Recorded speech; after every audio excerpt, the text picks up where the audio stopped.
Bismillahirrahmanirrahim. Assalamualaikum warahmatullahi wabarakatuh. Alhamdulillahirabbil alamin. Alhamdulillah hari ini kita masih diberikan kesehatan oleh Allah Subhanahu wa taala untuk mengikuti pembelajaran walaupun hari ini masih dilaksanakan secara daring. Oke, sebelum kita memulai pembelajaran, mari kita bersama-sama berdoa terlebih dahulu. Bismillahirrahmanirrahim. Allahumma aftah lana hikmataka wanshur alaina rahmataka min khazaibi rahmatika ya arhamar rahimin. Rabbi zidni ilman warzuqni fahman. Allahumma la sahla illa ma ja'altahu sahla wa anta taj'alul hazna idza syi'ta sahla. Amin. Nah, jadi di sini kita membahas mengenai pengangkatan Umar bin Khattab. Nah, pengangkatan Umar bin Khattab itu terjadi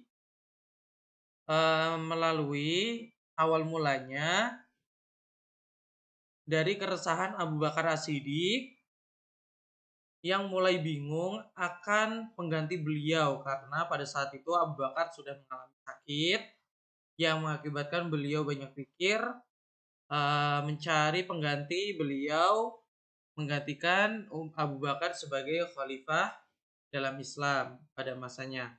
Kemudian, mengapa Abu Bakar As-Siddiq bingung mencari penggantinya?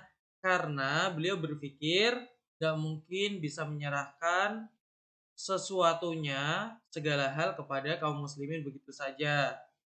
Nah, karena ketika wafatnya Abu Bakar As-Siddiq belum menunjuk pengganti Umar bin Khattab, maka akan terjadi perselisihan antara kaum muslimin, antara kaum muhajirin juga kaum ansor. Oleh karenanya Abu Bakar As-Siddiq mengumpulkan beberapa orang dari kalangan sahabat untuk merembukan, untuk bermusyawarah siapa pengganti Abu Bakar. Di antaranya adalah Abdurrahman bin Auf, Utsman bin Affan, Ali bin Abi Thalib, juga Usaid bin Hudair. Nah, kemudian dari sini, dari para sahabat ini, kemudian terjadilah musyawarah antara para sahabat dari kalangan kaum muhajirin juga ansor, siapakah yang kemudian berhak menggantikan Abu Bakar As-Siddiq. Kemudian Abu Bakar As-Siddiq mencalonkan Umar bin Khattab. Nah, jadi ini orang yang mencalonkan Umar bin Khattab sebagai khalifah adalah Abu Bakar As-Siddiq. Walaupun awalnya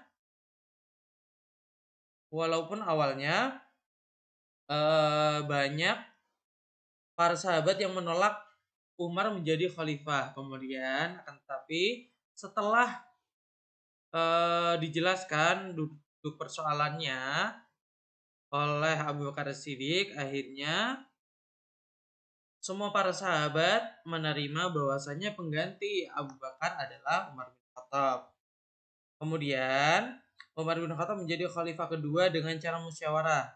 Ingat ya, Umar bin Khattab menjadi khalifah kedua dengan cara musyawarah. Musyawarahnya siapa aja? Musyawarah antara kaum muhajirin juga kaum ansor, yang dimana isinya ada beberapa sahabat ini. Nah, jadi bukan Abu Bakar menunjuk langsung Umar bin Khattab, akan tapi Abu Bakar hanya mencalonkan Umar bin Khattab sebagai khalifah yang kemudian dimusyawarahkan oleh para sahabat. Nah, kemudian beliau Umar bin Khattab menjabat sebagai khalifah selama 10 tahun 6 bulan, yaitu mulai dari 13 Hijriah hingga 23 Hijriah. Itu. Jadi pengangkatan Umar bin Khattab bukan ditunjuk langsung secara langsung oleh Abu Bakar As-Siddiq, akan tetapi hanya dicalonkan oleh Abu Bakar yang kemudian dimusyawarahkan oleh para sahabat dari kaum Ansor juga Muhajirin. Nah, kemudian pada masa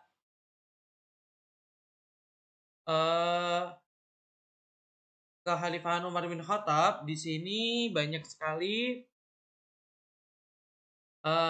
terjadi. Yang pertama adalah perluasan wilayah. Nah, di sini perluasan wilayah yang pertama yang beliau Umar bin Khattab lakukan adalah dari Persia, yang kedua adalah Bizantium. Perlu diketahui bahwasanya pada masa kekhalifahan Umar bin Khattab itu di bumi ini dikuasai oleh dua tempat ini. Jadi ada dinasti Persia juga Romawi. Nah, jadi perluasan wilayah dari wilayah Persia, Umar bin Khattab mengambil alih Mesopotamia, sebagian Persia dari dinasti Sasanid Persia. Kemudian dari wilayah Romawi, beliau melakukan perluasan dari Mesir, Palestina, Syria, Afrika Utara, dan Armenia. Kemudian jika ada pertanyaan perluasan wilayah yang dilakukan Umar bin Khattab adalah, ketika ada pertanyaan seperti itu boleh dijawab Persia juga Romawi. Akan tetapi jika diminta untuk menyebutkan lebih detail dari perluasan wilayah yang dilakukan Umar bin Khattab di wilayah Bizantium atau Romawi adalah, harus dijawab Mesir, Palestina, Syria, Afrika Utara, juga Armenia. Itu. Nah, kemudian di sini pada masa kekhalifahan Umar bin Khattab tidak terbebas dari perang. Nah, yang pertama adalah perang Yarmouk, kedua perang Qadisiyah. Nah, di sini perang Yarmouk terjadi di dekat Damaskus yang terjadi antara pasukan Islam juga pasukan Romawi. Nah, jadi di sini terjadi pada tahun 636 ya. Nah, ini perang Yarmouk terjadi pada tahun 366 Masehi. Ini Masehi ya. Nah, bukan Hijriah, tapi ini Masehi. Nah, kemudian pasukan Muslim berjumlah 20.000, kemudian pasukan Romawi 70.000. Nah, kemudian di sini ada perang Qadisiyah. Nah, belum selesai ya materi Pak Andri. Oke ya, Pak Andri lanjut. Jadi perang Qadisiyah itu terjadi antara kaum muslimin dengan kaum Persia. Kalau tadi perang Yarmouk antara Islam dengan Romawi, kalau Qadisiyah perang antara Islam dengan kaum Persia. Nah, di sini perang Qadisiyah dari kaum muslimin dipimpin oleh Sa'ad bin Abi Waqqas, sedangkan dari kaum kafir Persia itu adalah Rustam Farrukhzad. Nah, kemudian setelah itu pada masa kekhalifahan Umar bin Khattab juga beliau melakukan sebuah pengepungan terhadap Yerusalem yang kemudian beliau diberikan kunci untuk memasuki kota oleh pendeta Sopronius. Nah, kemudian pendeta Sopronius itu mengundang Umar bin Khattab untuk sholat ke dalam gereja, akan tapi Umar bin Khattab menolak. Kemudian beliau sholat di tempat lain, yang kemudian tempat pertama kali Umar bin Khattab sholat di Yerusalem sekarang ada bangunan yang bernama Masjid Umar. Nah, jadi seperti itu. Kemudian selain pembebasan wilayah, pada masa Umar bin Khattab mengalami reformasi secara administratif, kemudian kebijakan publik lebih terkontrol dari dekat. Nah, termasuk membangun sistem administratif untuk daerah yang baru ditaklukkan. Jadi setelah melakukan perluasan wilayah, kemudian Umar bin Khattab juga mengelola daerah-daerah tersebut. Kemudian beliau melakukan sistem administrasi baru untuk wilayah-wilayah tersebut. Kemudian pada tahun 638 beliau Umar bin Khattab memerintahkan untuk memperluas wilayah Masjid Nabawi yang berada di Madinah. Nah, kemudian ia juga mulai proses kodifikasi hukum Islam. Nah, kemudian selain perluasan wilayah, kemudian melakukan reformasi di dalam administratif, juga pengontrolan, kemudian pada tahun 17 Hijriah, yakni tahun keempat kekhalifahan Umar bin Khattab, Umar mengeluarkan keputusan bahwa penanggalan Islam hendaknya dimulai dihitung sejak peristiwa hijrah. Nah, jadi penanggalan hijriah yang kita tahu di masa sekarang itu berawal dari kekhalifahan Umar bin Khattab yang dimulai dari peristiwa hijrah, yaitu di mana Nabi Muhammad berhijrah dari kota Mekah ke Madinah. Nah, selain itu, di samping membebaskan wilayah-wilayah di Jazirah Arab dari penindasan Romawi juga Persia, Khalifah Umar bin Khattab juga berhasil membangun pemerintahan berdasarkan sendi-sendi Islamiyah, yang diantaranya menetapkan sholat tarawih pada malam Ramadan secara berjamaah, kemudian menetapkan kalender Hijriah, mendirikan Baitul Mal atau di zaman sekarang disebut rumah zakat, kemudian membagi wilayah kekuasaan menjadi perwilayahan pusat dan provinsi. Nah, kemudian di wilayah tersebut dipimpin oleh gubernur yang dibantu oleh pengurus zakat, kemudian ada sekretarisnya juga, kemudian juga ada kodi atau hakim.